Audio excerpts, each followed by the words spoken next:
गणपती बाप्पा आणि चंद्राचा शाप. गणेशोत्सव विशेष ही कथा आज आपण जाणून घेणार आहोत. गणेश चतुर्थीला चंद्र पाहू नये, पण यामागचं खरं रहस्य काय आहे? गणपती बाप्पा आणि चंद्र यांच्यात काय घडलं होतं? ही आहे गुपितांनी भरलेली, क्वचित कोणी ऐकली असेल अशी कथा. कथा शेवटपर्यंत नक्की ऐका, खरा संदेश तुमच्या मनाला भिडेल. एकदा भाद्रपद शुद्ध चतुर्थीच्या दिवशी गणपती बाप्पांचा वाढदिवस साजरा होत होता. संपूर्ण कैलास पर्वत दिव्याने उजळला होता. देवता, ऋषी, गंधर्व सर्वांनी गाणं नृत्य केलं. आई पार्वतीने बाप्पाला मोदक, लाडू, पेढे, मध यांनी भरलेले एक मोठे ताट दिले.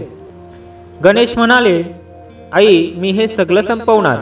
आणि बाप्पाने लाडू मोदकाचे डोंगर संपवले.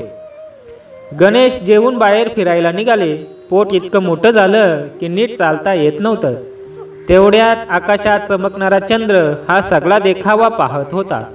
तो हसत हसत म्हणाला, हा देव आहे की पोट्या विदूषक?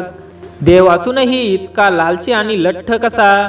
गणपती थबकले. त्यांचा चेहरा दुःखी झाला.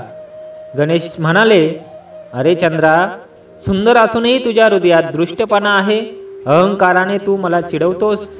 माझा शाप आहे. आजपासून जो कोणी तुला पाहिल त्याच्यावर विघ्न येईल.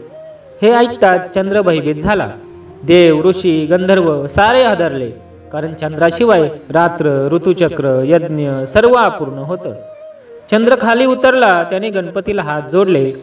विघ्नहर्त्या, मला क्षमा करा. मी अहंकारी झालो होतो. मला शापातून मुक्त करा. गणपतीने डोळे मिटून क्षणभर ध्यान केलं आणि मग म्हणाले, शाप पूर्ण नाहीसा करता येणार नाही, पण तुझ्या पश्चातापामुळे तो सौम्य जरूर करेल. फक्त आजच्या दिवशी भाद्रपद शुद्ध चतुर्थीला जो तुला पाहिल त्याच्यावर दोष येईल. त्याला संपत चतुर्थीचा दोष म्हणतील. पण जर तो भक्त माझी ही कथा ऐकून माझं नामस्मरण करून उपवास करेल तर त्याचा दोष नाहीसा होईल. म्हणून आजही गणेश चतुर्थीला चंद्र पाहू नये असं म्हटलं जातं. आणि जर चुकून पाहिलाच तर संपत चतुर्थीची ही कथा सांगून दोष शांती करतात. ही कथा फार थोड्यांना पूर्ण स्वरूपात माहीत आहे, पण गणेश भक्तांना ती ऐकताना अंगावर रोमांच येतात. गणेशाचा मोठा पोट आणि चंद्राचा उपवास ही गोष्ट फक्त बाह्य आहे. खरा संदेश म्हणजे सौंदर्य, ऐश्वर्य, सामर्थ्य असूनही जर अहंकार असेल तर पतन निश्चित आहे.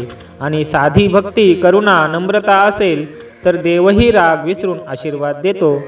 धन्यवाद.